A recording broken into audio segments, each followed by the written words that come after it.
The NBA regular season is back, and it feels good to be back. Now, I could have done all these videos in the preseason, get everything that's a lot more fully fleshed out, but I didn't feel like it, so we're going to do it tonight. And of course, our base predictions throughout the course of the year. I'm not going to do everything in detail tonight, because it's going to be a quicker video, but I will do things like, the finals prediction, MVPs, rookie of the year, things of that nature, and of course, our picks for tonight's games. We'll start with tonight's games anyway, too. We'll make this quick, because out of the teams playing, 3 of the 4 teams playing, they're really good. The only team that isn't good playing tonight is the Lakers. They're not a good team. I know AD and LeBron have looked pretty good in this preseason, which was awesome, but they were still terrible in the preseason. They saw the same issues from last year. A lack of rebounding. They can't shoot the ball well. They should be better on defense. I think they will be better on defense. They got a lot more athletes for what they've done in the offseason, but they're not a good team.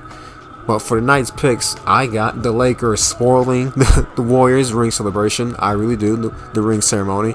I think they're going to spoil that. I think LeBron doesn't have a great game. Russell Westbrook's been aligned to the bench. Whatever. You can say it's not a demotion, but whatever. He's making $47 million coming off the bench. Yeah, that's totally not a demotion. And I got the Sixers having a statement win against the Celtics, because we don't like the Celtics around here. But also, I think Embiid's going to try to get off to a good start for his MVP case. I can honestly see 30-12 tonight. And yes, I do have Joel Embiid win the MVP this time around for this year. I know he's one of the players that are injury prone, like AD, like Kawhi Leonard. But I'm gonna wish him good health this year. I honestly think that those guys will be able to stay healthy. I know it sounds crazy, but I honestly could see them all playing 65 games.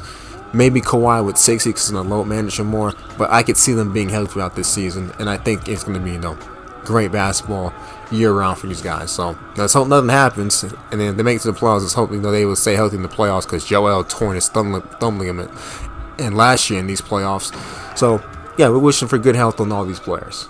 Always going to do that. Always going to be optimistic when it comes to players' health. Even though you got to account for injuries and load management, I'm always going to be optimistic in that sense. DPOY, I got to go with Giannis. I would like to pick Rudy, but I'm going to go with Giannis.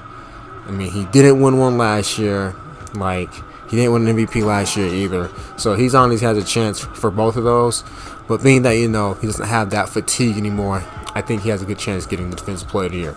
Same with Rudy Gobert, because he's on a new team. I do think the Timberwolves head coach, is it Tommy Finch? I think he's gonna win Coach of the Year, because they're gonna be a great team. I see them winning 50+ games. Well, they are gonna win 50+ games, because while Rudy Gobert is exceptional on defense, and while you don't like his offense, how he can get cooked the perimeter, a lot of bigs get cooked the perimeter out there. So I'm not gonna care about that too much anymore. You are worried about how it's going to mesh well when it comes to him and Cat being on the court at the same time. Especially on offense, because it could get clunky, but Cat can space the floor, so it shouldn't be that big of an issue. But I got the Timberwolves head coach, Finch. I know that's his last name, being Coach of the Year. Another pick for Coach of the Year, though, and this would be a better pick, honestly, would be Willie Green for the New Orleans Pelicans. They're going to have a healthy Zion, Brandon Ingram, CJ McCollum with the leap they made last year. Easily another pick for Coach of the Year, so keep that in mind as well.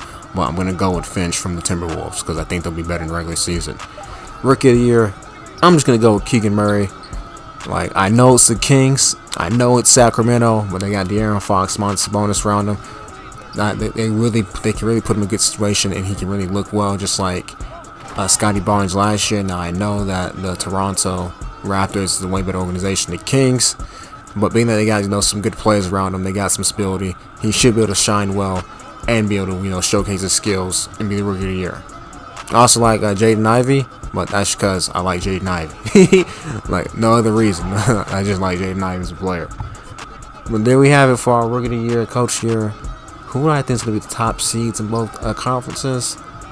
I'm going to go with the Nuggets as the first seed in the West, and I'm going to go with I'll go with Milwaukee as the first seed in the East. Now, I think it's going to be a Milwaukee-Denver Nuggets finals matchup. Now, do I think both of them going to be the first seeds? Probably not, but I do think that's going to be the finals matchup. And when it comes to that, I would pick the Denver Nuggets to win the finals because I just think they got just a bit more players, around in the roster. Just a bit more. They're not going to have Jamal Murray. They're going to have Jamal Murray back. Michael Porter Jr. That should be just enough to give them that edge in that scoring punch compared to Milwaukee Bucks. Because while Chris Middleton's pretty good, I don't think he's better than Jamal Murray. I don't think he's better than Michael Porter Jr. Actually, no, he is better than Michael Porter Jr. Let me not get too ahead of myself.